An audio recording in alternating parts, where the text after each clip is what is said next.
Boa noite, sejam bem-vindos, sejam bem-vindas aí a nosso encontro de direito constitucional. Vamos falar sobre precedentes, especificamente nós vamos abordar jurisprudências recentes, vou também tratar sobre temas recentes que nós tivemos alterados na Constituição, enfim, o nome precedentes, mas trazendo essa conotação de coisas aí temas que tendem a aparecer por conta da novidade, seja por conta da questão jurisprudencial, seja por conta de alterações legislativas. Boa noite, Jaquiane Santos, boa noite, Amanda, que está no nosso apoio aqui, sejam vocês bem-vindas. Para quem está chegando aqui também, seja bem-vindo. Espero que vocês estejam gostando das nossas aulas de Constitucional. Nós temos aí essas semanas aí de aulas abertas, então a gente consegue trazer aí uma perspectiva de como funciona a plataforma do Estratégia, de como funcionam mais esse aspecto pedagógico das aulas. Eu espero que você possa ter essa oportunidade de conhecer e fazer parte do time das corujas.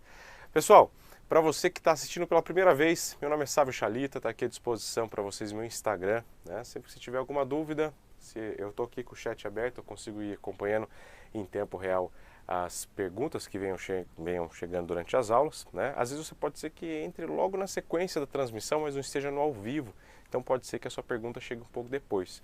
Enfim, se eventualmente um questionamento ou outro não for respondido, mande para mim pelo Instagram, o mais rápido possível eu vou responder a vocês por lá, tá bom? Tranquilo? É isso. Hoje estou sem meu óculos aqui, porque a gente sempre faz, né, uma camelice. Estava vindo de moto, coloquei o óculos aqui na camiseta. O que aconteceu? Essa altura está lá no meio da Castelo Branco, na altura do pedágio, provavelmente. Então, vou ler com certa dificuldade. Se vocês perceberem eu franzindo os olhos para ler o chat, não é porque eu sou velho, mas é porque eu estava o dia todo de óculos e perdi agora há pouco. Tá bom? Boa noite, Inácio. Boa noite, Joaquina, desculpa, já é o óculos, né? Williana, seja bem-vinda, minha querida, minha mentoranda aqui. Que prazer ter você ao vivo, né? Acompanhando a nossa aula, pessoa muito querida mesmo. Andréia Pires também, boa noite. Aliás, pessoal, nós começamos os primeiros papos com os mentorandos, né? A mentoria, essa semana eu falei com alguns, tem outros ainda que faremos o primeiro encontro. A entrega dos planejamentos de estudo vão ser agora entre sexta e segunda-feira. Enfim, mas só para partilhar, né? Para vocês terem uma noção de quando eu venho nas aulas abertas, principalmente. E agradeço a confiança de vocês por buscar não só a mentoria, mas buscar os professores individualmente, de buscar o conteúdo, de acessar essas aulas, de compartilhar quando você gosta da aula, de curtir, de assinar para se inscrever e, portanto, passar a receber o conteúdo gratuito do Estratégia aqui no YouTube, que vocês trazem, faz com que tudo faça sentido para quem de fato ama o que faz. E é o que eu gosto, né? Eu gosto de ser professor. Sou advogado, né? Mas a área acadêmica é o que me traz paixão. Então, mais uma vez, obrigado pela confiança para você que está chegando aqui pela primeira vez, por ter encontrado e ter permanecido assistindo o nosso bate-papo aqui. Tá bom? Obrigado, Liana. Um grande abraço para você. Foi muito bom o nosso bate-papo. Pessoal, vamos aqui então começar, né? Feita essa parte fofa, nós vamos falar hoje sobre precedentes, né? Primeiro eu quero explicar para vocês qual foi o objetivo e qual vai ser a dinâmica, tá? Eu separei para vocês alguns temas, se vocês verão que o primeiro deles, inclusive, acho que é o primeiro, deixa eu ver aqui, é o primeiro. Imunidade parlamentar. É um tema polêmico, um tema que vai envolver muito de composição da ideologia política de cada um a respeito dos temas, né, do tema em si. E, como sempre falo, quando inicio uma aula sobre um tema polêmico, a gente precisa se despir de preconceitos, de preconcepções a respeito do assunto, principalmente quando envolve política. Não tem como desvencilhar fatos políticos do tema de Constitucional de Direito Eleitoral, porque, embora não seja aqui a aula de eleitoral, mas ela está conectada, porque de fato são fatos políticos que ensejam essas discussões. Mas os fatos que eu mencionarei aqui, trarei alguns exemplos, né? eles não têm nenhum propósito de fazer acusações ou ponderações de reflexões pessoais. Embora eu tire sarro de todo mundo para que a aula fique leve e que essa sua caminhada seja mais prazerosa, eu vou sempre tirar de todo mundo por igual, né? Eu não tenho preferência, a única preferência que eu tenho é pelos meus filhos, o restante não prefiro ninguém. Prefiro sempre que a gente tenha bons governantes no país e, obviamente, diante do Estado democrático de direito, considerando aqueles que foram democraticamente eleitos como, de fato, presidentes, presidentas e assim por diante. Então, temos aqui as reflexões de natureza jurídica, que é o que nos impõe essa reflexão também sobre precedentes para fins de prova. Então, eu vou contar para vocês como que fala a Constituição, como que o Supremo vem entendendo, e aí deixe de lado convicções políticas, repito, para não te atrapalhar até mesmo na hora de responder a questão. Claro, em ambiente acadêmico, você vai poder escrever artigos, dissertar sobre o assunto. Para a prova, eu sugiro que siga aqui os precedentes do Supremo. Beleza? Tranquilo? Deixa eu só ver aqui quem mais chegou. Andréia Pires, deixa eu ver quem mais. A Carla. A Carla, eu estou sentindo, Carla, que você está encontrando uma luz no fim do túnel. Porque você entrou na aula de Constitucional para procurar aula de trabalho. Eu acho que é um sinal de que a área de Constitucional precisa de você. Fica a dica. Inácio também, boa noite, acho que eu tinha cumprimentado o Inácio, já, ali em cima. Legal, vamos lá? Pessoal, primeiro tema então, eu peço aqui sugiro que vocês anotem, eu vou fazer algumas menções, vou destacar aqui, vou escrever, compor o quadro com vocês. O primeiro tema que nós vamos falar envolve o tema das imunidades parlamentares. Para que eu chegue tranquilamente no precedente, eu vou aproveitar a proposta dessa nossa aula para fazer uma breve retomada sobre o tema das imunidades. Explico sobre o tema para que ele fique quente aí na sua cabeça e na sequência eu falo o que nós temos recente de posição do Supremo Tribunal Federal. Beleza? Pessoal, vamos lá. Quando eu falo de imunidades, você pode de início já fazer a seguinte anotação. Não se trata de não se trata de privilégios, mas sim de prerrogativas. Prerrogativas. E essa distinção ela é fundamental, porque prerrogativas é diferente de privilégio. De privilégio.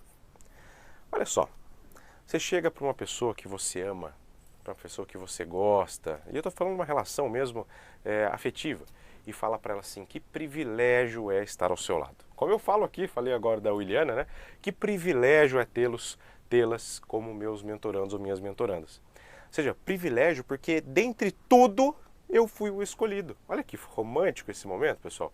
Quando eu falo privilégio, é o direito ou a luz para um em detrimento dos demais. Agora vamos transportar para o nosso tema.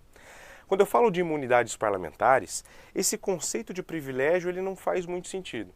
Porque a imunidade parlamentar ela não serve para dar um privilégio para um em detrimento dos demais, na ideia de uma discricionariedade, de uma arbitrariedade. Não. A imunidade ela deve servir como uma forma de se proteger, ou melhor dizendo, de proteger o cargo ou a função que se busca exercer. Eu vou fazer uma analogia para dentro da advocacia, que é, de fato, o que nos coloca aqui nesse momento estudando direito constitucional. Nós temos lá também as chamadas prerrogativas da advocacia, artigo 7º do Estatuto da OAB, não é isso? Por exemplo, o advogado ou advogada ela possuem a prerrogativa de acessar o magistrado ou a magistrada mesmo no seu gabinete de trabalho, independentemente de horário marcado, independentemente de ser anunciado. A gente aprendeu isso lá na primeira fase. Significa dizer que eu vou todo dia ao fórum acessar a sala do juiz? Só para entrar, para dizer, eu não preciso ser anunciado? Óbvio que não, né? A prerrogativa, ela vem na intenção de evitar que abuso de direito por parte do magistrado ou da magistrada aconteça. Por exemplo, você precisa ali despachar uma situação de vida ou morte, de uma cirurgia, que um plano de saúde não quer cumprir. Ou uma busca e apreensão de menores, que tem que ser imediato, senão pode ali ter o perecimento de um direito. Ou seja, você precisa falar com o magistrado naquele momento, você precisa acessar a juíza naquele instante. Para evitar que seja dito para você o seguinte, não, aqui só com horário marcado, a gente só atende de segundas e quartas, da meio-dia e 5. Não. Então, para evitar o abuso, se traz uma prerrogativa, ok? Para proteger o exercício profissional, para que o advogado ou advogada não tenha medo de autoridade alguma, para que possa atuar sem temor dentro das suas funções, beleza? Agora, transportem essa mesma lógica para dentro da imunidade parlamentar. Para que é que serve uma imunidade parlamentar que nós acabamos de ver aqui, ó? Não se confunde com privilégio, mas sim com uma prerrogativa. A imunidade, ela serve justamente para garantir. Pessoal, vejam só, essa imunidade vocês vão encontrar bem esclarecida lá no artigo 53.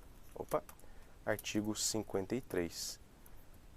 Artigo 53 da Constituição Federal. Para você que gosta de usar um mecanismo de cores, né? Nós ainda vamos falar um pouco sobre o sistema de marcação do VAD. Eu já adianto até uma informação.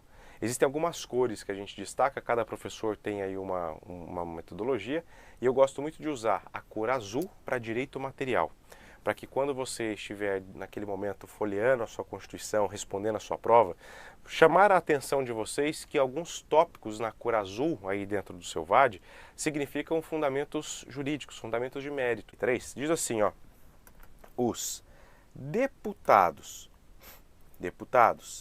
e senadores são invioláveis civil e penalmente por qualquer de suas opiniões, palavras e votos. Opiniões, palavras e votos.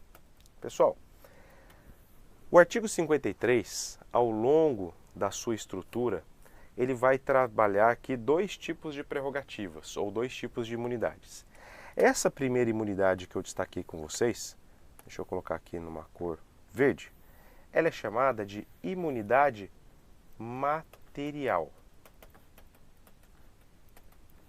Imunidade material. Beleza? Imunidade material. No entanto, existe uma outra que eu vou falar daqui a pouquinho. Óbvio que ela é importante, mas o foco que eu vou dar vai ser mais na material. Então, essa primeira que está no caput do artigo 53. E tem uma outra prerrogativa que é estabelecida no parágrafo 1º do artigo 53, que vai falar também de deputados e senadores que terão ali todo o seu julgamento realizado perante o Supremo Tribunal Federal.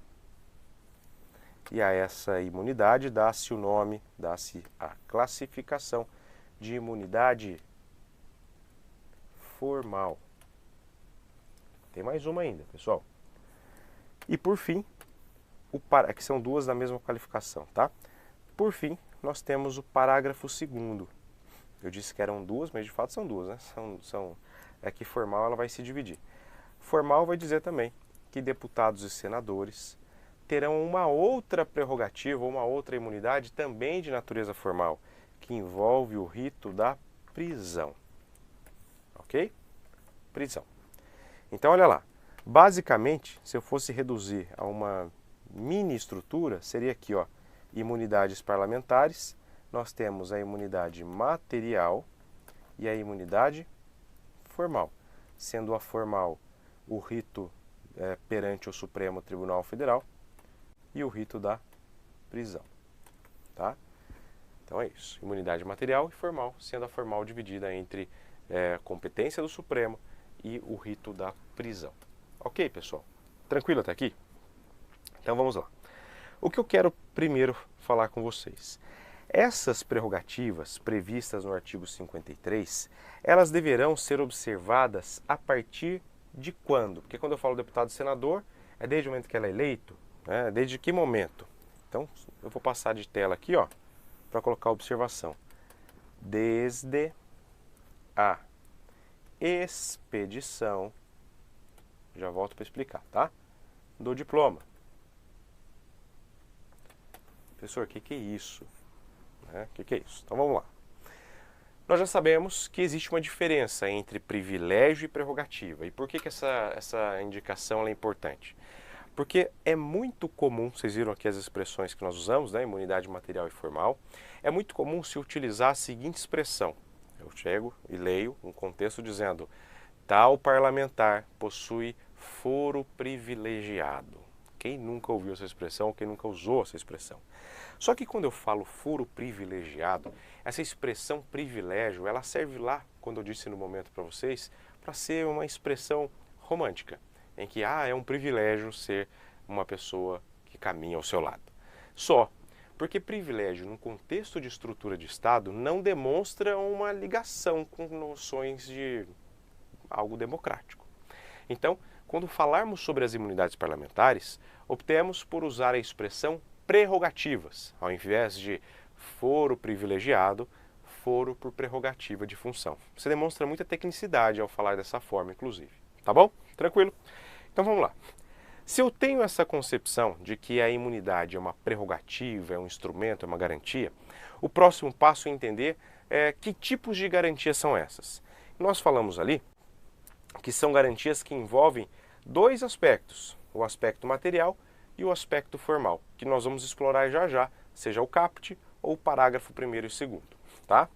E nós fizemos essa nota de que as prerrogativas que iremos mencionar, elas deverão ser observadas desde a expedição do diploma, e foi nesse ponto que eu parei com vocês. Pessoal, o que é a expedição do diploma? Se a gente pudesse criar uma linha do tempo das eleições, né? Vamos imaginar o seguinte: a primeira situação que se observa, né, fazendo alguns pulos, alguns saltos aqui, né? A primeira situação vai ser a data das eleições. Na data das eleições, nós já teremos o resultado oficial, graças ao sistema eletrônico de votação. Então, no mesmo dia, você fica já ciente, sabendo quem serão os representantes, mesmo no sistema proporcional. Bom, depois da eleição, passados alguns dias, nós teremos a designação da data de diplomação. A data de diplomação, como o próprio nome sugere, é o momento em que o parlamentar, aquele eleito, não só o parlamentar, mas qualquer um que tenha sido eleito por para um cargo público eletivo, receberá de fato um diploma. Se você quiser, por exemplo, visualizar, joga aí no Google ou no seu buscador, diplomação, e coloca o cargo que você quer ver. Você vai ver lá o parlamentar ou presidente, enfim, governador, prefeito, segurando um diploma, que indica o número de votação obtido, todos os detalhes da eleição e, portanto, a partir daquele momento ele encontra-se apto a tomar posse, ok? Então veja detalhes importantes. Primeira etapa, nós falamos aqui que é a realização das eleições e a publicação ou proclamação do resultado. Depois, nós teremos o ato da diplomação. A contar da diplomação, que é uma sessão solene em que são conferidos os diplomas àqueles eleitos, aí nós teremos, diante das regras constitucionais de data de posse, né, a tomada de posse. No entanto, o artigo 53, né, especificamente o parágrafo 1º, vai dizer que essas prerrogativas deverão ser observadas no momento da expedição do diploma. Pessoal, preste atenção aqui no marca-texto que eu vou colocar. Ó. Expedição do diploma estaria mais ou menos aqui. Ó. Eu expeço o diploma no momento anterior em que a diplomação acontece. Ok? Então, ó, expedição do diploma. O que eu gostaria que vocês tomassem nota aqui. Quando eu falo de expedição do diploma, portanto, significa antes da diplomação e, logicamente, antes da posse.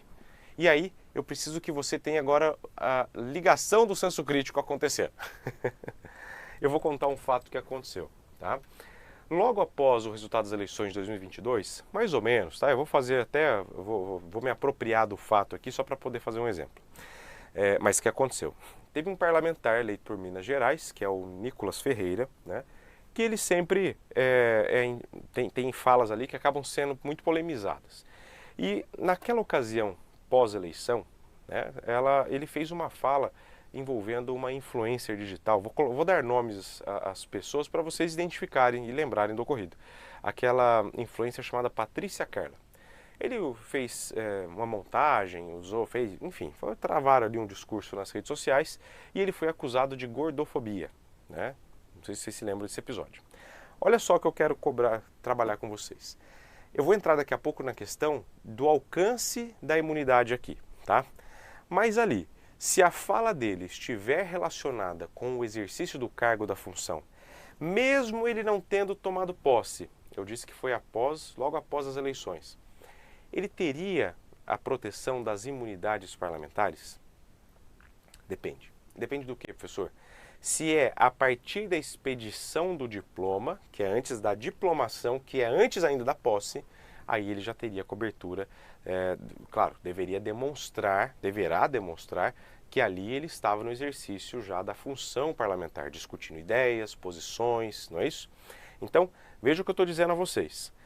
A proteção que se traz aqui é a função ao cargo. Eu não posso usar da imunidade parlamentar para me bloquear ou para me blindar da prática de crimes.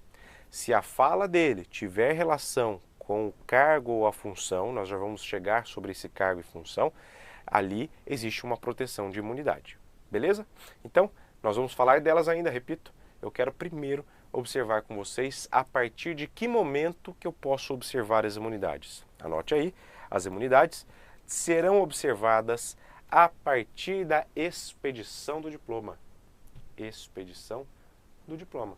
Ou seja, pessoal, não é com a posse, não é com a diplomação, mas da expedição. É quando esse documento ele é registrado, de fato, né, junto à Justiça Eleitoral, especificamente. Perdão. Ok?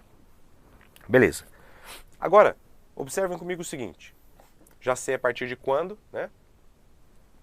E agora eu quero falar com vocês o que significa a tal da imunidade material, que é essa primeira que eu irei tratar. Meus amigos, matéria ou material significa conteúdo, assunto.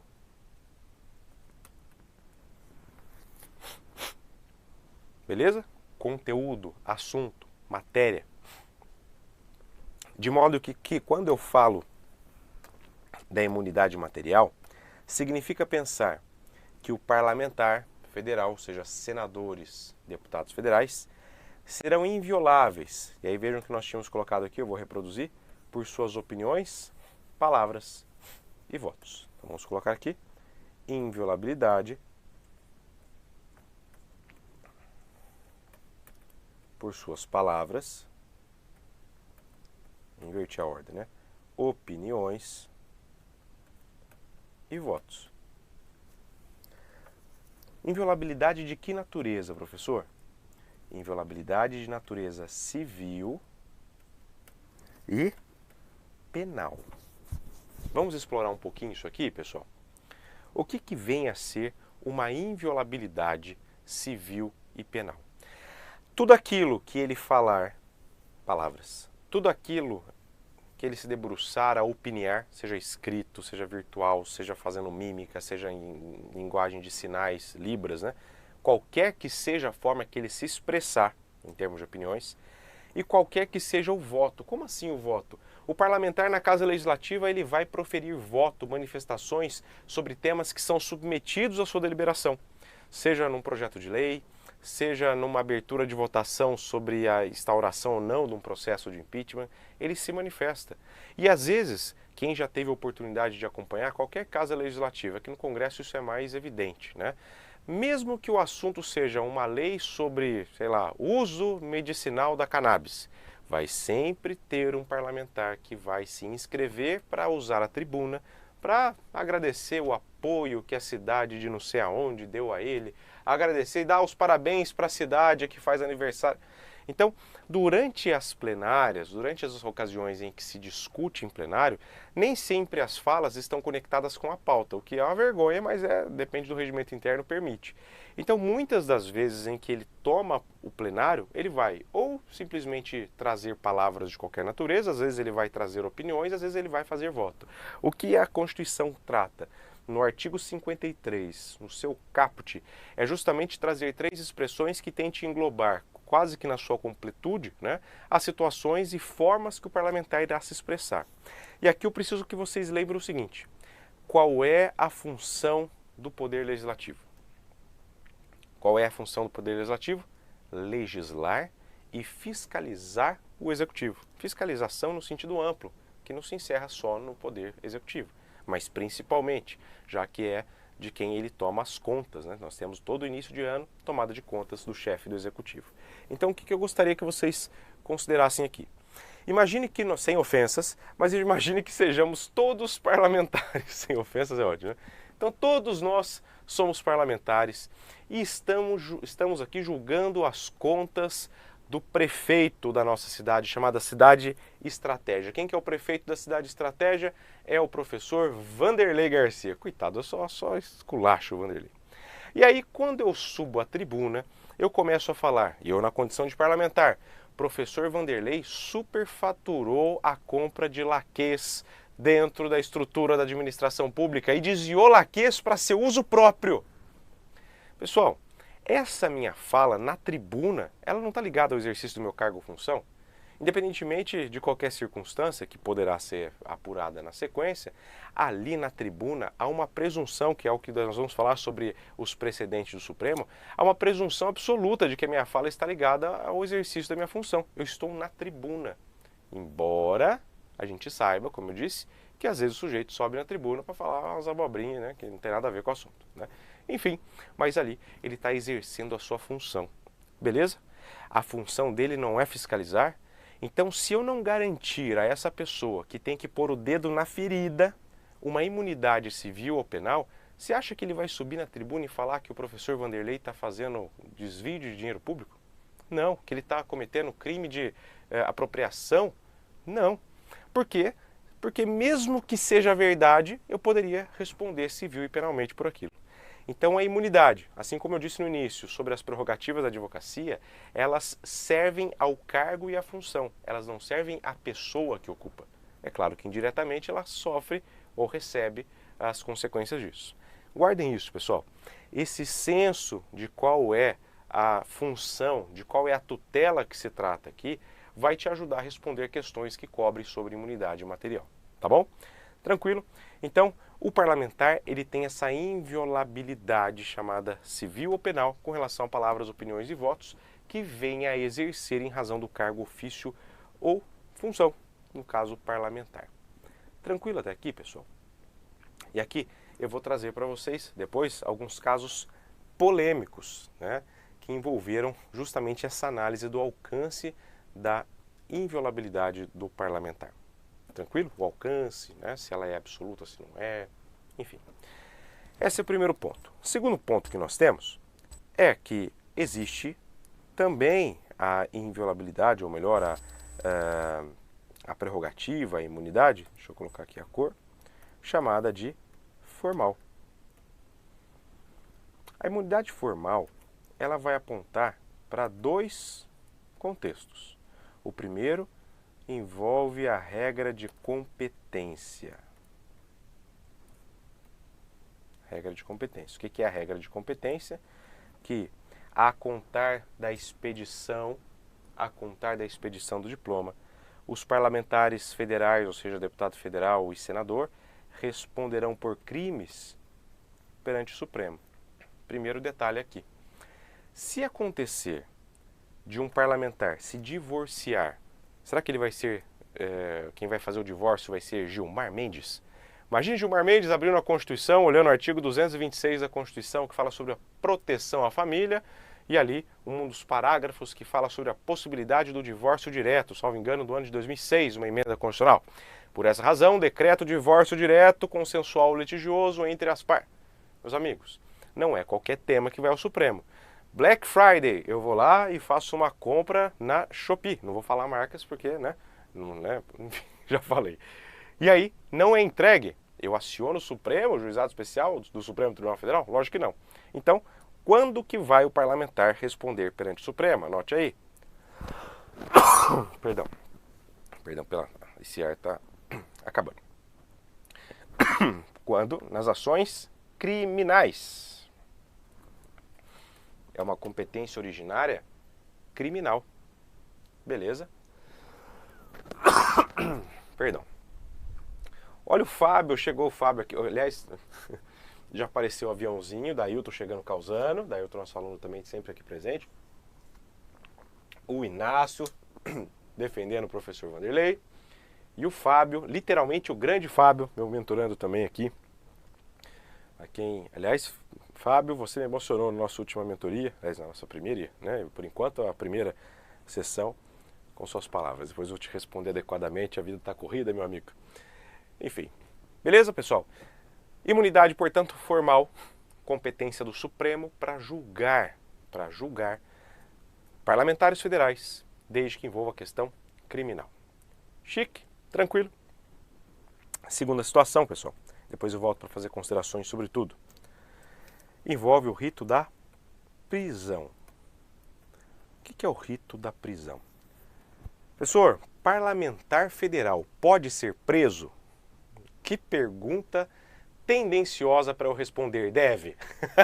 Dependendo do parlamentar. Deve. Parlamentar pode ser preso? Depende. Eu adoro o direito porque sempre possibilita essa resposta. O problema é o vírgula. Depois da vírgula, tem que explicar o porquê. Então, por que depende? O parlamentar, no exercício da sua função, ele pode ser preso em flagrante por crime inafiançável. Olha lá. O parlamentar, no exercício da sua função, somente poderá ser preso em flagrante de crime inafiançável. Eu já até adaptei essa redação. Se você olhar aqui, ó, olha lá, parágrafo 2º do artigo 53, eu estou com o meu VAD aberto. Desde a expedição do diploma, os membros do Congresso Nacional, Câmara e Senado, não poderão ser presos, salvo em flagrante de crime inafiançável. Depois tem uma regrinha que a gente vai falar. Então vejam só, prisão do parlamentar, anote aí para não esquecer, somente em flagrante de crime inafiançável. Professor, eu preciso lembrar o que é flagrante e o que é crime inafiançável? Não, porque nós estamos na elite do conhecimento jurídico e a questão vai ter que te falar isso. Ela vai falar que o parlamentar está em flagrante e ela vai falar que ele está numa situação de crime inafiançável, tá? Então você não precisa ter que guardar, mas tráfico, tortura, são situações que se equiparam a crimes inafiançáveis, né? Aliás, se equiparam a crimes hediondos e, por sua vez, são crimes inafiançáveis. Então, o enunciado te fala isso. O que você precisa guardar nessa ocasião? Prisão somente em flagrante de crime inafiançável. Ok? Flagrante de crime inafiançável. Tranquilo, pessoal? Então vamos fazer uma retomada. Duas naturezas de imunidade. A imunidade material, primeiro aí no seu quadro, e a imunidade formal. A imunidade material, ela envolve conteúdo, assunto, ou seja, há uma inviolabilidade de natureza civil e penal que alcança proteção aos parlamentares com relação a palavras, opiniões e votos que eles venham a proferir no exercício da sua função, ok? E nós temos a imunidade formal, que envolve tanto a competência, ou seja, pelas ações criminais que o parlamentar, desde a expedição do diploma, venha responder, tramitarão perante o Supremo. E o segundo, envolve o rito da prisão.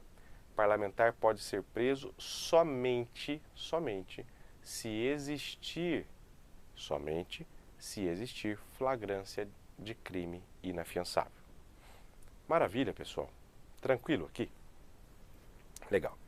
Primeira ponderação que eu quero fazer com vocês, já pensando aqui nessa nossa tomada sobre precedentes, tá? Primeiro ponto, será que quando eu falo da inviolabilidade civil e penal, eu posso dizer que o parlamentar ele fica 100% protegido de qualquer coisa que ele fale? Não. E eu vou contar para vocês duas situações, aliás, duas não, vou contar algumas fofoquinhas, na verdade, os chamados dos fatos, né? Nós estamos em período de eleições e, por conta disso, o seu examinador pode cobrar essa abordagem. Eu vou pensar aqui com vocês situações que aconteciam comigo enquanto criança. Sempre gostei muito de política. Hoje eu gosto mais do direito eleitoral, mas eu gostava de política quando criança. E eu ficava babando nos discursos políticos inflamados dos políticos da minha região, né? Porque sempre para quem gosta, é inflamado, te empolga, você fica ali acompanhando, eu criança olhando, um dia eu quero falar igual. Não com relação ao conteúdo, mas a forma desenvolta de se falar, né? Enfim, e aí o que eu notava, um pouco já maiorzinho, que muitas vezes chamavam um deputado, normalmente federal, às vezes estadual, para que subisse nos palanques. Campanhas do interior elas ainda são tradicionalmente em palanque, em rua, né? Chamava-se um deputado federal do partido para que, sobre o palanque, pudesse atacar o adversário político. Então, eu tenho um concorrente, eu não posso falar, porque eu só sou um reles mortal, né, candidato a prefeito da minha cidade. Se eu pego e começo a falar mal do atual prefeito, de quem eu sou concorrente naquelas eleições, eu sofrerei as consequências, porque como eu não ocupo nenhum cargo ou função, não tenho prerrogativa alguma, tá? Mas o meu partido tem alguns deputados eleitos. E o que eu posso fazer?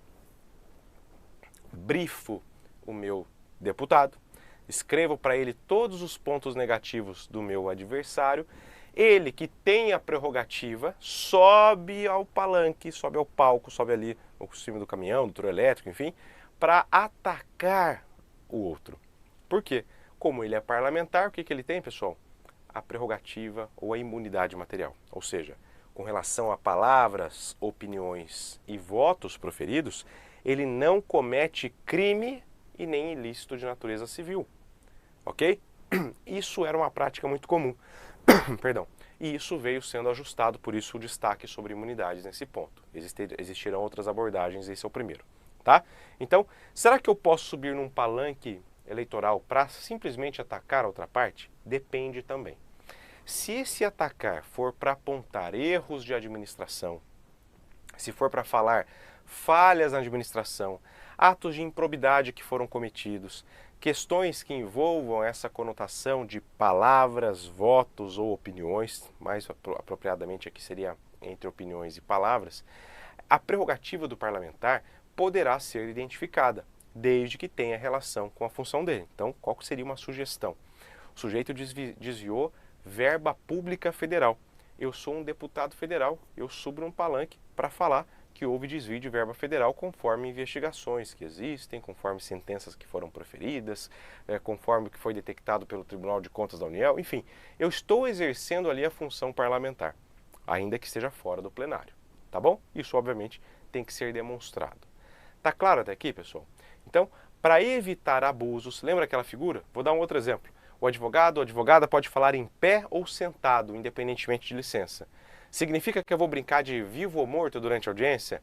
Excelência, senta, levanta. Não, não serve para isso. Serve para que você, se em algum momento for interpelado ou interpelada numa audiência dizendo só faço audiência se vossa senhoria, né, porque eles vão assim chamar, estiver sentada, eu falei assim, não, eu prefiro fazer a audiência em pé. Então não tem audiência. Bom, peraí, é uma prerrogativa minha falar sentado ou em pé, independentemente de licença, tá? Não serve para que você seja um bobo, uma boba. Fica em pé ou sentado. Serve para que não cometam abusos com relação à sua atuação. Para o parlamentar é a mesma coisa. A imunidade não pode servir como um escudo protetivo para que ele cometa o crime que ele quiser, mas para garantir que com relação ao exercício da função ele possa bem desempenhar aquilo que a Constituição lhe garantirá na condição de representante do povo. Beleza aqui, pessoal? Agora tem um detalhe final. A inviolabilidade, ela somente alcança o campo, olha lá o que nós escrevemos, civil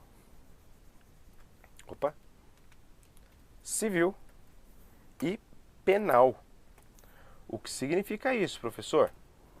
Nós tivemos recentemente um episódio, né, em que um parlamentar, eu já até citei ele aqui, né, o Nicolas, colocou uma peruca loira, subiu no plenário, acho que foi ano passado, se não me engano, e fez uma fala em homenagem ao Dia das Mulheres e disse, estou agora de peruca, tenho meu local de fala. Lembram disso? Não vou aqui polemizar o conteúdo, mas essa fala dele, né, ela foi interpretada por algumas bancadas ali do Congresso como ofensiva, como homofóbica, entre outras classificações.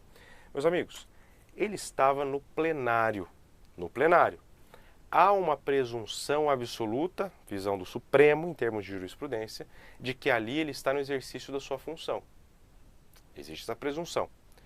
Se ele usou de mau gosto ou simplesmente não utilizou adequadamente da forma em que se esperava em que ele atuasse, será que isso faz com que ele responda civil ou penalmente? Pessoal, por que eu estou batendo aqui nas duas naturezas, que é a imunidade civil e a imunidade penal? Porque ainda que ele não possa responder pelo crime ou pelo ilícito civil, existe uma responsabilização que é muito mais grave e às vezes a gente esquece, que é a chamada, olha lá, responsabilidade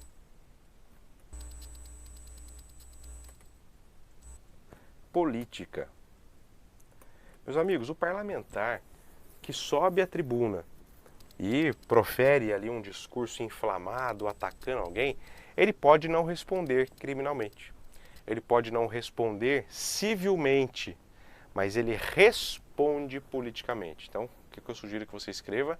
A imunidade parlamentar não alcança a responsabilidade política, que eu já vou dizer melhor o que se trata isso.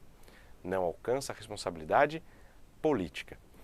Significa dizer, pessoal, que ainda que ele não cometa ilícito civil, ainda que ele não cometa crime, ele pode quebrar o chamado decoro parlamentar. Ó, quebra de decoro parlamentar.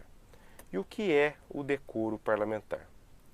Pessoal, o decoro parlamentar vai ser que o parlamentar não poderá, sob pena de violação do decoro, receber vantagens indevidas ou mesmo violar aquilo que o regimento da casa considerar decoro parlamentar. É o regimento da casa, cada casa vai estabelecer o que é decoro, tá? Então, por exemplo, nós tivemos uma situação do Eduardo Cunha. Então, vou variar agora os exemplos.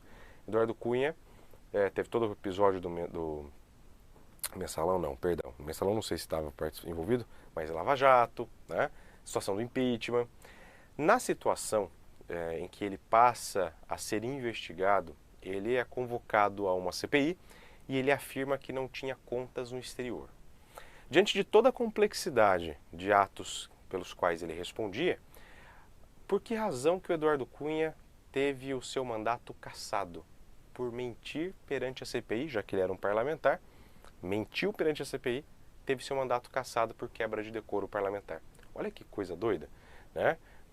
Por outros atos ele não teve uma consequência tão grave assim, mas por ter mentido perante a CPI, violou quebra de sigilão, quebra do decoro parlamentar. Comissão de ética, que é quem vai analisar essa questão do decoro, cassou o seu mandato. Tá? Então, anote para não esquecer. O parlamentar tem inviolabilidade civil e penal, estou repetindo, não é de propósito, aliás, não é à toa, é de propósito, mas ele não tem a imunidade que lhe conceda essa proteção quanto à responsabilidade política. Ele responde politicamente, ou seja, pela quebra de decoro parlamentar, ele pode perder o mandato. Se o uso da peruca, né, numa interpretação do que o regimento interno da casa diz, uma interpretação da Constituição, eu posso ter configurado, estou falando bem em hipótese, só para vocês enxergarem, pode não configurar crime, pode não configurar ilícito civil, mas pode violar decoro parlamentar, o que traz como consequência possível, não é automática, a perda de mandato. Joia? Legal. Bom, vamos para um outro campo aqui. Nós temos mais um elemento. Ainda falando sobre a imunidade parlamentar, deixa eu colocar aqui, ó. Próximo caso, esse caso ficou muito emblemático, pessoal, que foi o caso Daniel Silveira. Daniel Silveira. O caso Daniel Silveira envolve duas imunidades. Envolve tanto a imunidade material, e eu estou falando desse caso por conta da riqueza de detalhes e de exemplos que o examinador pode ter lembrado na hora de cobrar isso de vocês. Então, tanto a imunidade material quanto a imunidade formal, especificamente quanto à prisão. Dois parlamentares sofreram exatamente consequências dessa natureza e o raciocínio é o mesmo. Um é o Daniel Silveira e o outro, que é o Demóstenes, não, era o... Como é que é o nome dele, meu Deus? Puxa, esqueci agora. Se alguém lembrar aqui, eu vou dar a classificação, a descrição. Era um senador com cabelo branco comprido. Fugiu o nome dele agora. Puxa vida, daqui a pouco eu lembro. Enfim, Daniel Silveira e esse outro senador. Fugiu a memória. Se alguém lembrar aqui, é um senador que tinha um cabelo branco comprido até aqui, meio até um ombro. O que aconteceu? Eu vou começar pelo caso do Daniel Silveira. Daniel Silveira vai e grava um vídeo.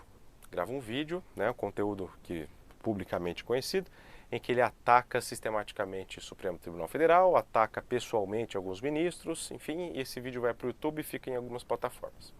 E aí, pessoal, nós temos lá o famoso inquérito das fake news, né, que quem preside é o ministro Alexandre de Moraes.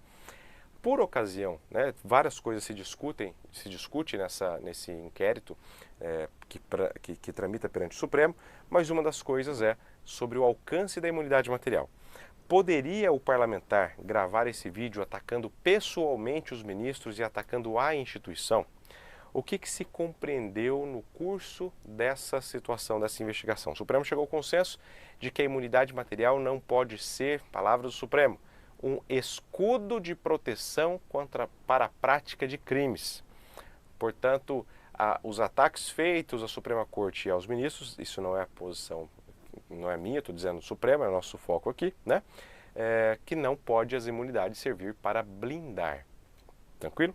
Esse é o ponto 1 do caso Daniel Silveira. Resumindo o caso que é complexo. O segundo ponto seria verificar a possibilidade de prisão do parlamentar. Por isso que eu coloquei aqui, ó, a imunidade formal, rito da prisão. Por quê?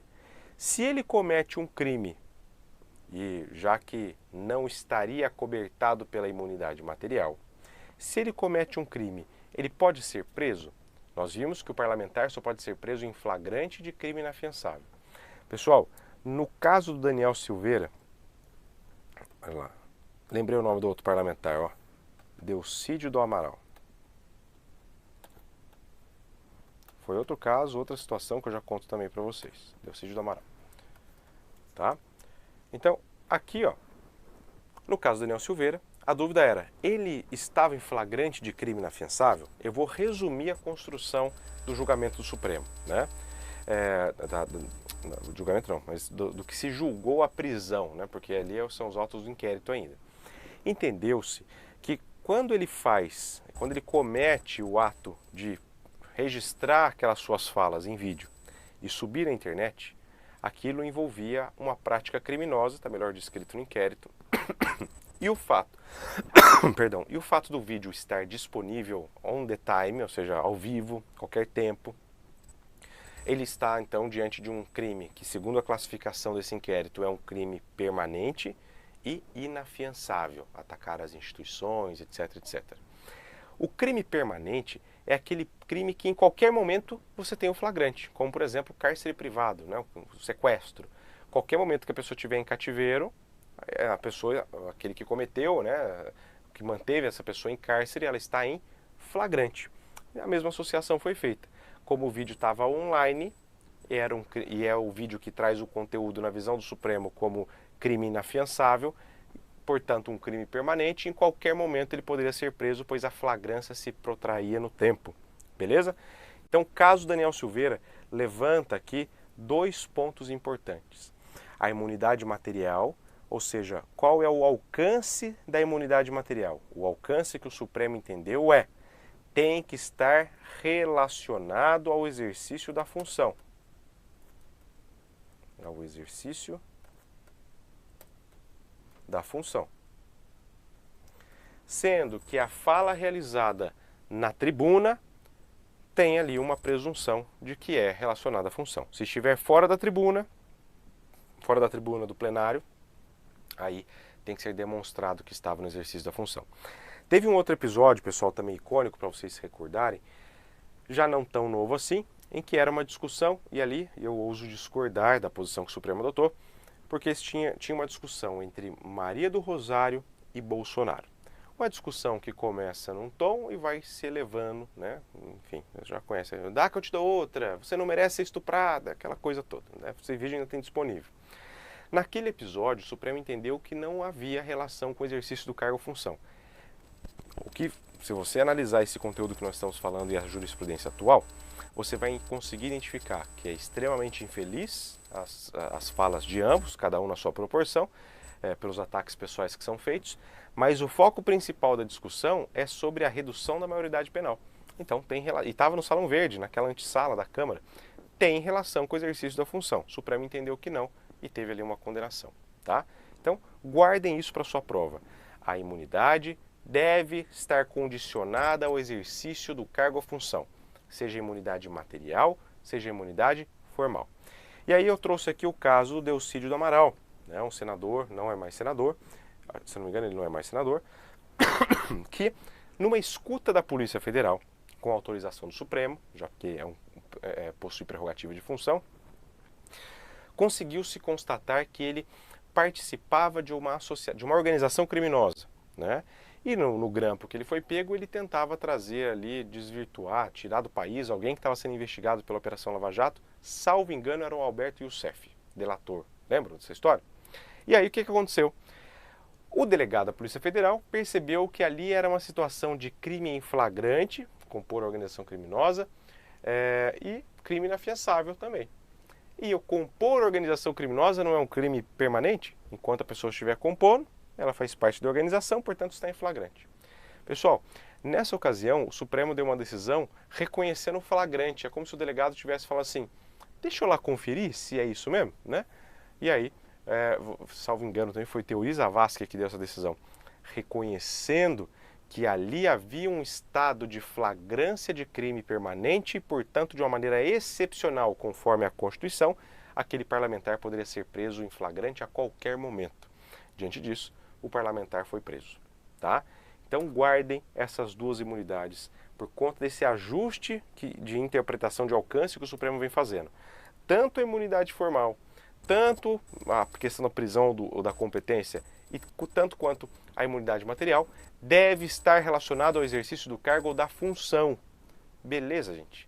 E, por fim, a imunidade material e formal não alcança a responsabilização política, de modo que o parlamentar pode não responder pelo crime ou pelo ilícito de natureza civil, mas politicamente ele responde. O que significa responder politicamente? Ele pode violar o decoro parlamentar de modo a ter perdido o seu cargo ou mandato, né, mais propriamente. Beleza, pessoal? Quem quiser de curiosidade, eu marquei aqui o inquérito da fake news, né, que eu disse sob relatoria do ministro Alexandre de Moraes, que vai falar um pouquinho sobre essa questão do Daniel Silveira. Você vai encontrar com essa designação de inquérito 4781 perante o Supremo Tribunal Federal. Não é indispensável a leitura, já que eu já estou trazendo para vocês aqui qual é o resultado. Isso foi julgado, né, no bojo desse inquérito, dia 17 de fevereiro de 2021. Relativamente ainda é um julgado recente. E mais uma, nós temos aqui uma PET 5705, essa já é um pouco mais antiga, de 2017, relatoria do Fux, que vai falar também desse alcance da imunidade material, que ela deve estar relacionada ao exercício do cargo ou da função, tá? Esse é um ponto bastante importante para nós aí. Tranquilo, pessoal? Bom, e aí eu chego num próximo ponto. Vamos falar sobre o direito de reunião e um precedente recente e importante, direito de reunião. O que é o direito de reunião? Professor, é o direito constitucional que todo esposo e toda esposa tem de fazer happy hour às quartas, quintas e sextas e às vezes segundas e terças quando véspera de feriado. Quase. Também não deixa de ser um direito de reunião, né? Pessoal, o direito de reunião é o direito de livremente, pacificamente em locais abertos ou fechados, desde que não tenham objeto, né? Não tenham as pessoas portando armas, não tenha nenhuma conotação de ruptura com o Estado democrático, enfim, algumas limitações, você tem o direito de livre se reunir. Você pode até pugnar por uma nova Constituição, né? Seria uma ruptura constitucional. Mas é o direito de livremente, pacificamente as pessoas se reunirem em lugares abertos ou fechados, públicos ou privados. O direito de reunião não impõe necessariamente a existência de um vínculo jurídico entre as pessoas. Então, por exemplo, eu posso fazer uma manifestação na avenida da minha cidade somente se eu pertencer à associação que está liderando aquela manifestação? Não. O direito de reunião é de livremente reunir-se. Está rolando uma manifestação. Gente, estou sem fazer nada, é que eu acho que eu vou. Aí você vai lá e simplesmente adere à manifestação. Não sabe nem o que é, mas eu vou. O brasileiro gosta de uma fila, de um aglomerado, né? Vai lá e eu participo. Beleza? Direito de reunir-se.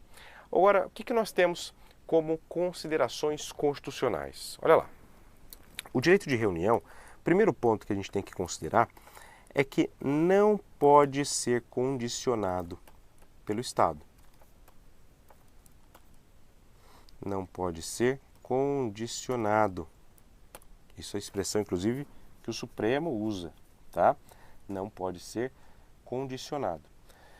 No entanto, pessoal, ainda que ele não possa ser condicionado, a Constituição dá um elemento de condicionamento, né? Que nós vamos usar aqui. O que o direito de reunião deve ser precedido? Primeiro, de prévia comunicação. Prévia comunicação ao poder público. Prévia comunicação ao poder público. O que é prévia comunicação? Wilana, vamos imaginar... Não, peraí, deixa eu só consertar aqui. Eita. A Williana chega para mim e fala assim: professor, minha filha chegou até mim, 15 anos, naquela fase da pré-aborrecência, né?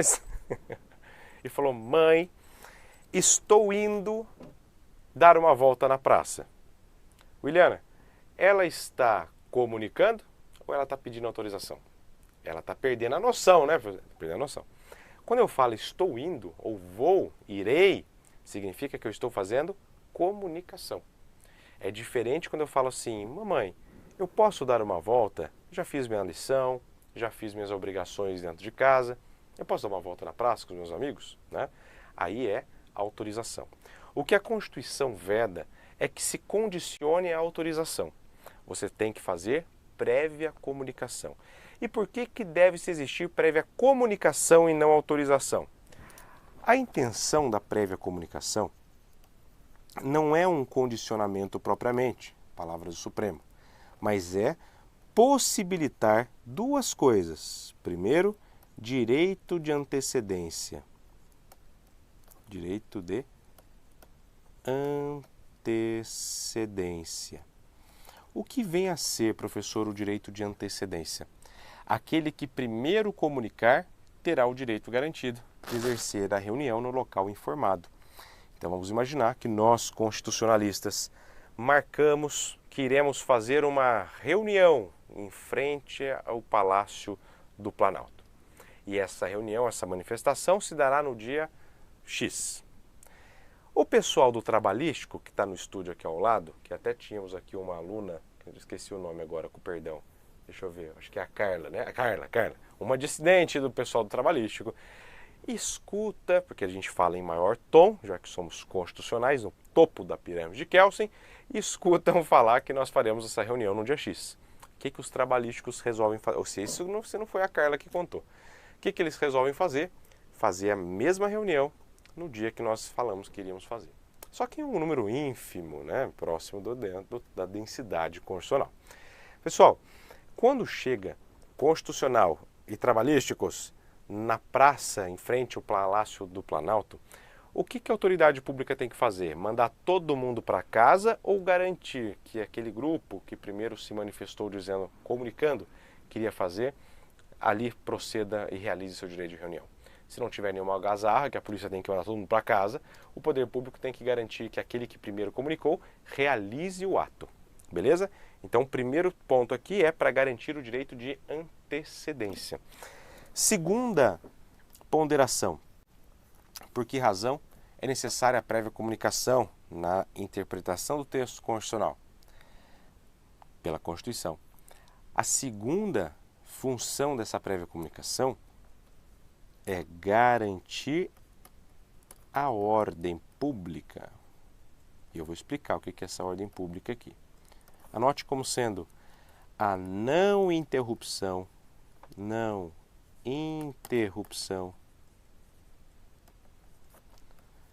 de serviços públicos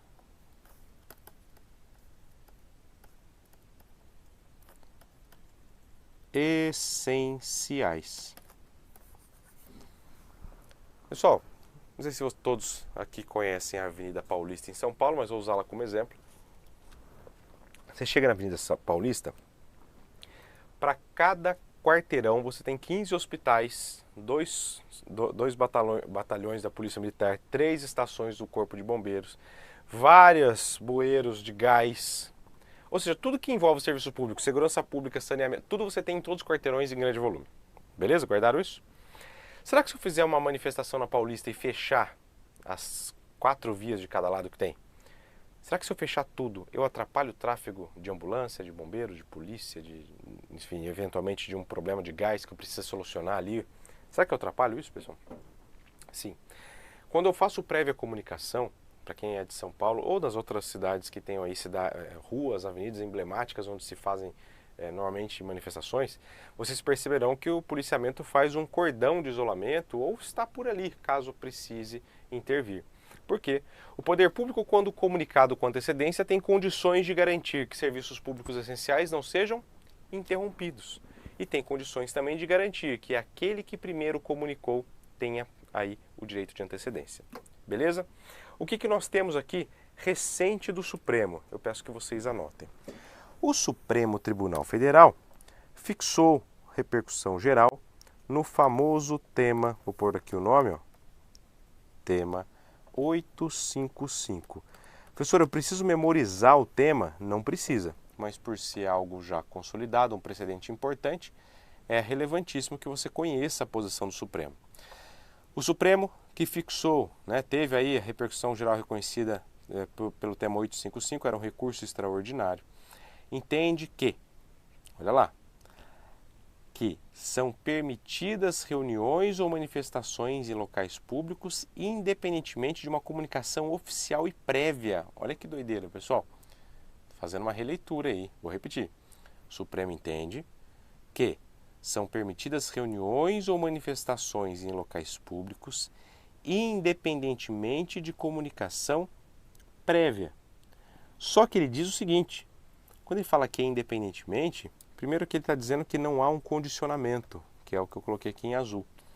Mas mais do que isso, o caso que ele julgou, que era o recurso extraordinário, eu vou colocar aqui o número, mas também é só por capricho, né?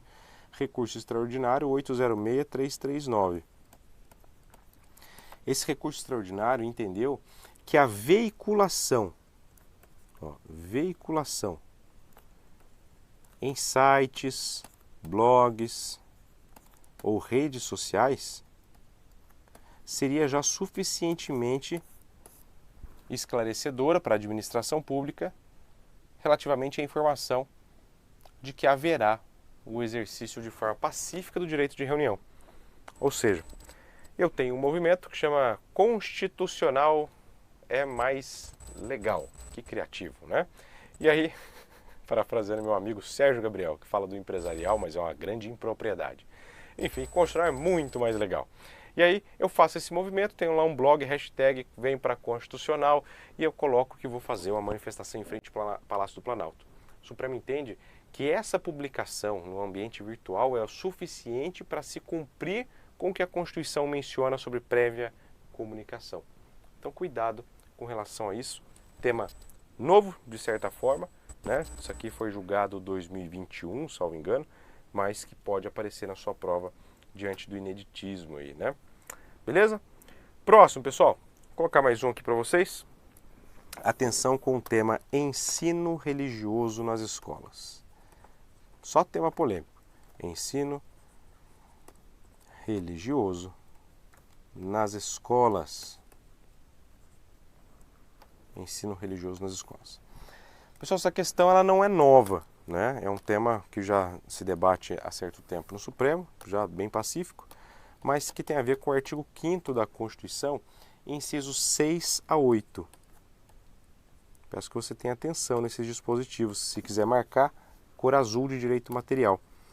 Os incisos 6 a 8, o 6 especificamente, começa a falar sobre a inviolabilidade da liberdade de consciência de crença, assegurando-se aí a todos o livre exercício de cultos religiosos e garantida, na forma da lei, proteção aos locais de culto e suas liturgias.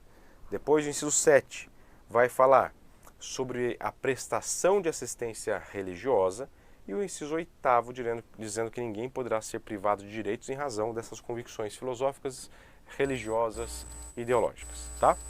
Enfim, esses dispositivos, eu vou mencionar outros aqui logo mais, demonstram aqui que o Brasil, através do texto constitucional, ele adota o chamado Estado laico. Professor, o que é um Estado laico, né? Estado laico é um Estado antirreligioso, é um Estado que não quer que você profetize sua fé.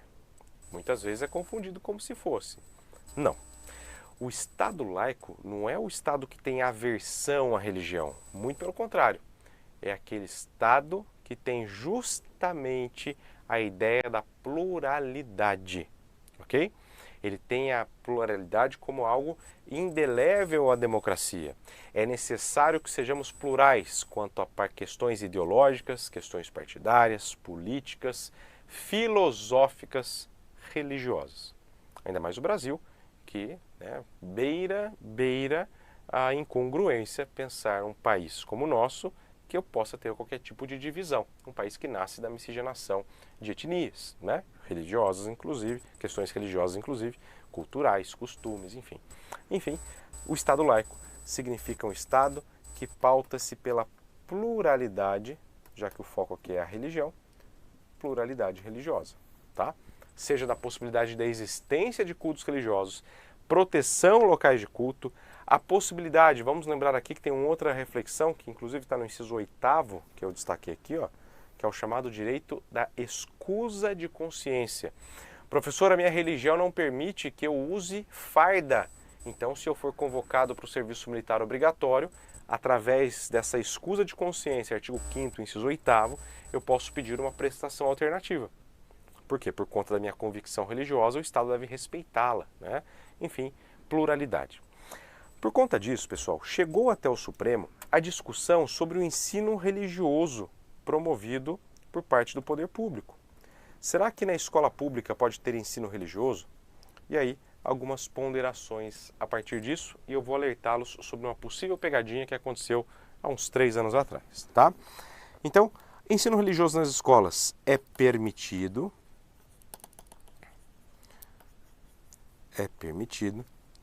no entanto, não poderá ser obrigatório. Um outro detalhe é que esse ensino religioso deve privilegiar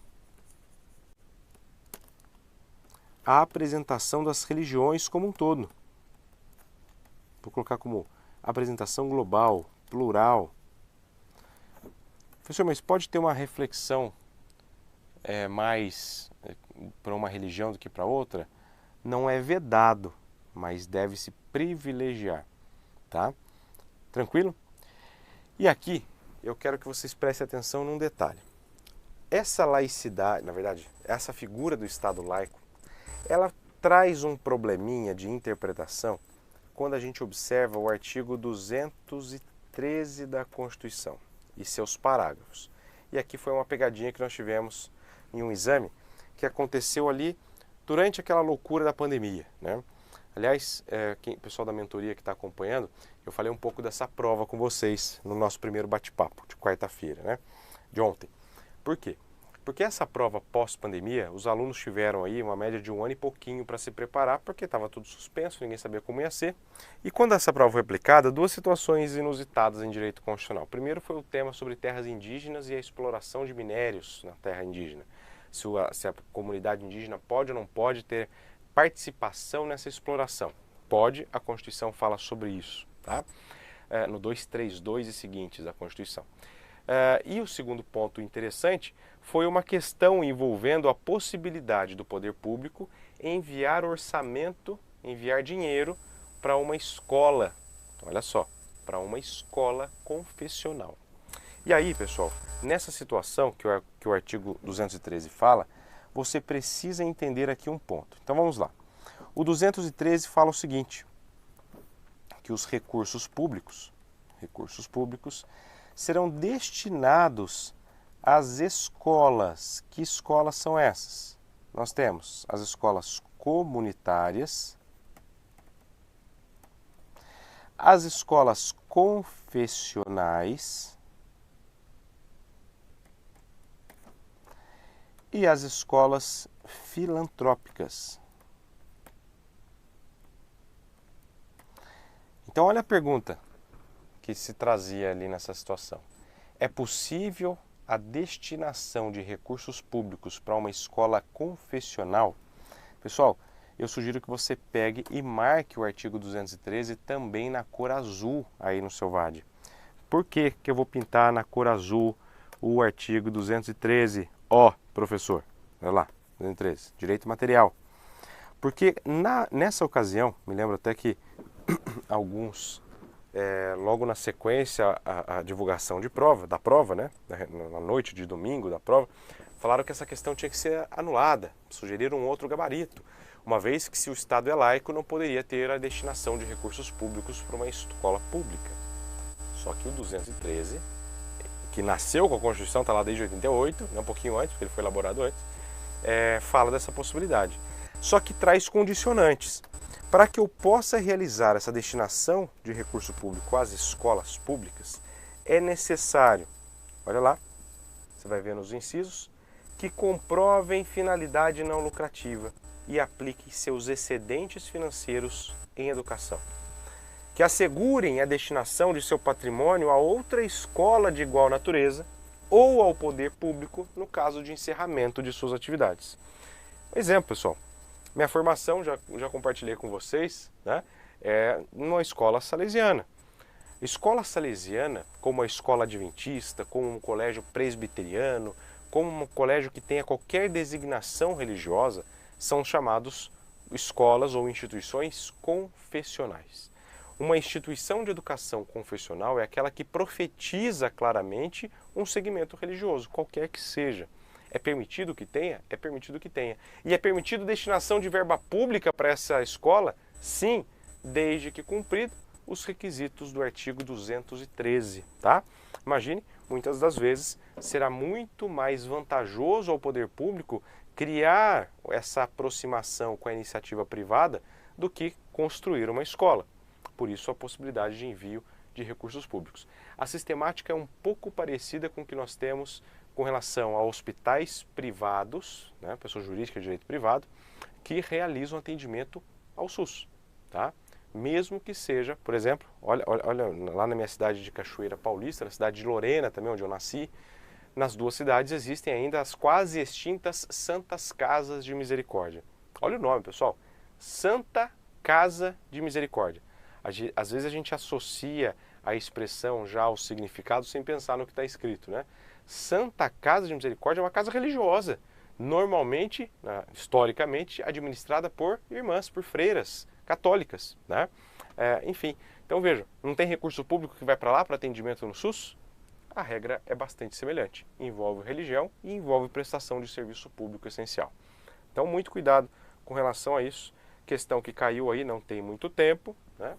3 anos, alguma coisa assim, então o seu examinador ainda tem isso um pouco em mente aí para falar. E na ocasião criou-se uma polêmica inexistente, mas criou-se uma polêmica dizendo que aqui o Estado era laico, a questão tinha que ser anulada, nada a ver, né? Não tinha nada que ser anulado. Tranquilo até aqui? Avançando mais um pouco, pessoal, eu quero falar de um outro tema que envolve mais uma alteração da Constituição do que propriamente um precedente, tá? Coligações partidárias. Coligações partidárias. Só o que é uma coligação partidária? A prova de eleitoral não vai te exigir a prova de constitucional não vai te exigir conhecimentos ali do direito eleitoral, porque isso está na lei das eleições. Mas a coligação partidária, dentro do que a Constituição fala, e aí é importante a gente conhecer, a coligação ela vai ser o momento em que eu tenho a união de partidos por um prazo determinado, qual seja o período das eleições, para juntas ou juntos aqueles partidos captarem o maior número de votos. Então, a coligação é uma espécie de uma aproximação temporária, formalizada, né, por uma ata que se realiza na convenção partidária, que vai acontecer ali, desde o período um pouco anterior ao pedido de registro, né, só para dar dados que não vão ser cobrados, mas as coligações elas são formadas nas convenções. Convenções acontecem entre 20 de julho a 5 de agosto do ano eleitoral. E ali se define quem vai ser candidato, quem vai ser candidata, se vai ter coligação, se vai ter federação partidária, beleza? Acontece, pessoal, que desde 2017, anote aí, desde 2017, por força da emenda constitucional 97 de 2017, nós tivemos o fim das coligações. Atenção aqui, hein? Fim das coligações, não para qualquer situação, hein? Fim das coligações para os cargos proporcionais. É o que você vai observar lá no artigo 17, parágrafo 1º da Constituição Federal. É o único dispositivo que fala sobre partidos políticos na Constituição, objetivamente, tá bom? Então, pode ter coligação nas eleições, professor? Pode, desde que sejam para cargos majoritários. Então, vou colocar aqui o desenho, ó. Cargos majoritários. Para cargos majoritários, é possível que a gente tenha. Para cargos proporcionais, não é possível. E aí nos cabe aqui apontar com bastante clareza quais são cada um deles, né? Quais são os cargos que eu posso fazer coligação? O cargo de presidente da República,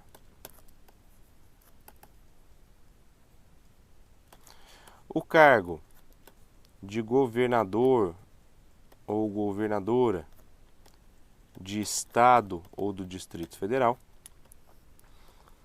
o cargo de prefeito ou prefeita, e atenção a esse último, o cargo de senador ou senadora. Pessoal, por que é importante você anotar isso? É importante porque é meio que um hábito a pessoa ler cargos proporcionais e achar que todos os parlamentares são proporcionais. O sistema eleitoral que se utiliza, né? Não é verdade. Cargos proporcionais são cargos de vereador, vereadora e cargos de deputados, sejam deputados federais, estaduais ou distritais. Então, para os cargos proporcionais, não pode ter coligação. Para os cargos majoritários, pode ter coligação. E havendo coligação, também diz o artigo 17, não há a obrigatoriedade da verticalização. Professor do céu, o que é isso? A aula de pilates dos partidos.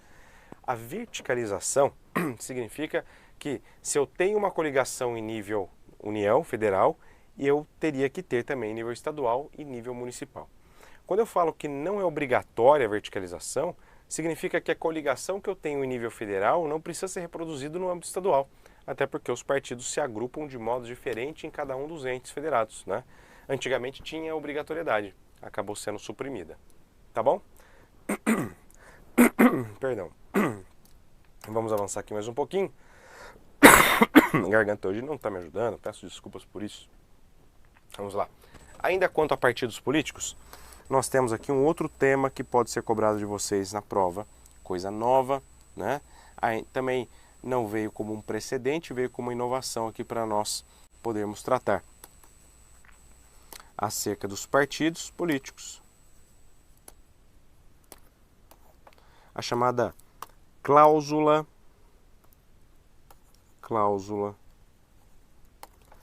de desempenho partidário. Pessoal, pela cláusula de desempenho partidário, o partido político, para que possa ser registrado, para que ele possa existir, né, ele deve se submeter a 2 registros. O primeiro registro é um registro que se faz junto ao cartório de pessoas jurídicas da capital federal. Nessa ocasião, é quando se observa a aquisição personalidade jurídica.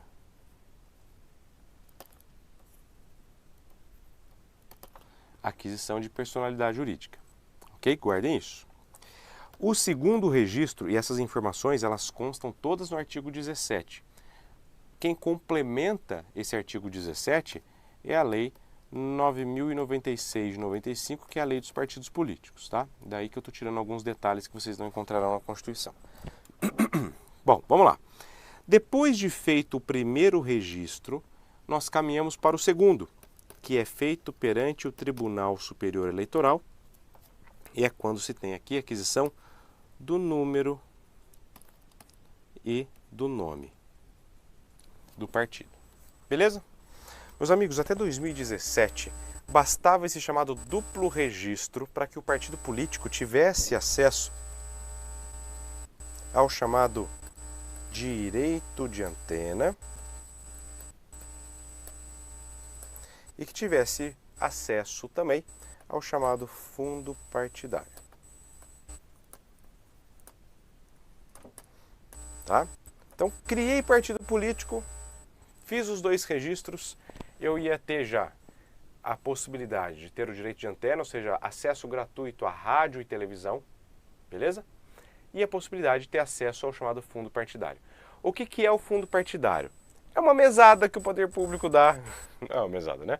Mas uma destinação orçamentária que o poder público vai, especificamente o governo federal, destina aos partidos políticos com uma regra específica de distribuição, que está lá na lei dos partidos políticos, com base na representação, enfim, mas essa destinação de recursos para que possa custear a estrutura de partido. Então, por exemplo, vai custear ali o aluguel do prédio, vai custear o pagamento de funcionários, de honorários de advogado, né? Entre outras. Então, fundo partidário vai manter viva a estrutura física, né, funcional do partido político. Acontece que criar partido político no Brasil passou a ser um negócio, né? Não à toa a gente observa tanto a Constituição quanto as leis sempre trazendo alterações que possam reduzir ou, de uma certa forma, conglomerar os partidos políticos que existem, formando aí a ideia de se diminuir os partidos não como uma peneira obrigatória, mas incentivando-as. E como foi o incentivo aqui? Pessoal, criou-se a chamada cláusula de desempenho partidário. Também chamada pela doutrina de cláusula de barreira. Cláusula de barreira. Por quê? Professor, por que, tadinhos?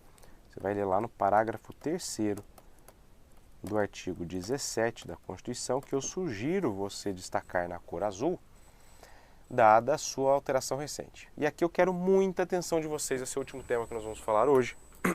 Atenção, olha só. O que você tem lá? Se você abrir o parágrafo 3º do artigo 17, você vai ver o seguinte, ó, somente terão direito a recursos do fundo partidário e acesso gratuito ao rádio e à televisão, chamado direito de antena, na forma da lei, os partidos políticos que alternativamente, então tem duas formas do partido político cumprir a tal da cláusula de desempenho. A primeira forma, que está no inciso 1 desse parágrafo 3º do artigo 17, diz assim: os partidos que obtiverem nas eleições para a Câmara dos Deputados no mínimo 3% dos votos válidos distribuídos em pelo menos 1/3 das unidades da federação e cada unidade da federação com mínimo de 2%. Que regrinha mala, né? Mas vamos lembrar, você vai levar seu amigo Vade para a prova, então ele vai te cochichar na hora da prova. Baixinho, né, Vade? Inciso 2. Ou, né, tiverem elegido, inciso 2, pelo menos 15 deputados federais distribuídos em pelo menos 1/3 dos estados da federação, das unidades da federação. Pessoal, o que nós temos aqui? Rigor bastante grave. Grave porque é difícil cumprir isso. Só que eu quero que vocês prestem atenção num detalhe. Acordem, ó, larga o Instagram. Você vai observar que essa redação que eu acabei de mencionar, ela tem lá ao finalzinho dela a indicação, redação dada pela Emenda Constitucional 97 de 2017. Pessoal, normalmente quando a gente fala de uma emenda, a gente já vai para a Constituição e lê o que está de fato alterado.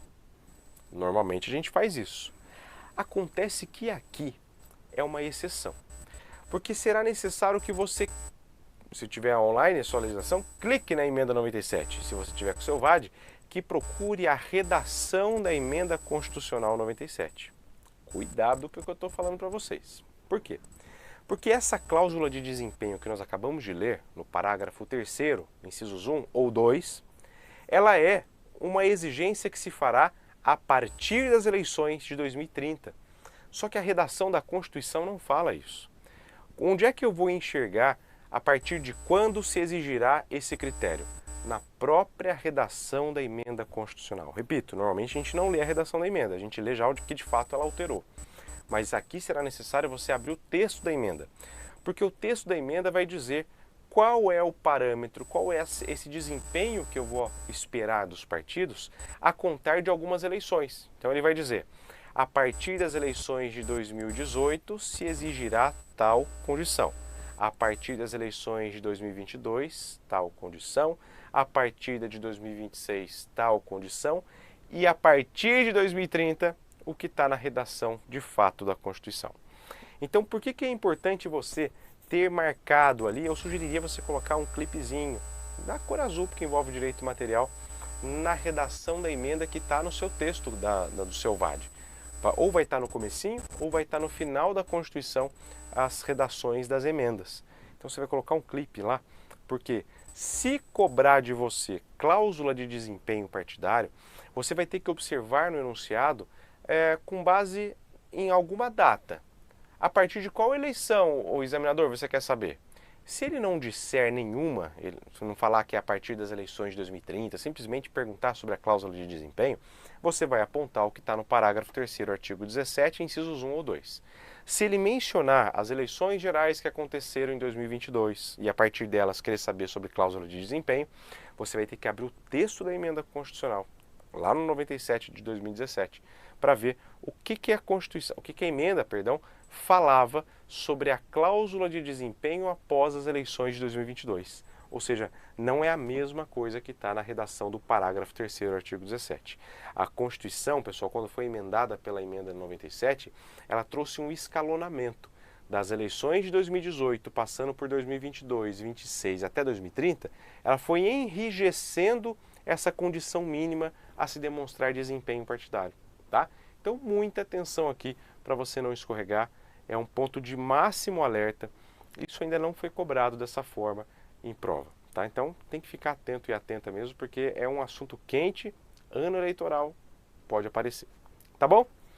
É isso. Pessoal, deixa eu cumprimentar aqui a Fernanda Moreton, que chegou. Boa noite, querida. Boa noite, o Dailton, que estava aqui mandando os aviãozinhos, o Fábio José, que está no plantão, mas está acompanhando. Fábio é um guerreiraço que eu tive a honra de conhecer. Quem mais? A Priscila Goulart, boa noite. E a todos vocês que acompanharam e vão acompanhar ainda essa transmissão, essa aula, tá? Muito obrigado pela confiança de vocês. Falamos aqui então sobre esses temas envolvendo tanto precedentes importantes que nós temos recentes aí, e eu aproveitei para colocar 2 temas que são relativamente novos, sobretudo quanto à sua exploração na nossa prova. Tenho certeza que nós temos aí ainda muito espaço para trabalhar e a possibilidade de abordar todos esses e outros temas ao longo da nossa caminhada. Obrigado pela sua participação, pela sua confiança, e se tiverem dúvida, mandem para mim lá pelo Instagram, @savio.chalita, com muito prazer eu respondo o mais rápido possível, tá bom? Tchau, tchau, pessoal. Até a próxima.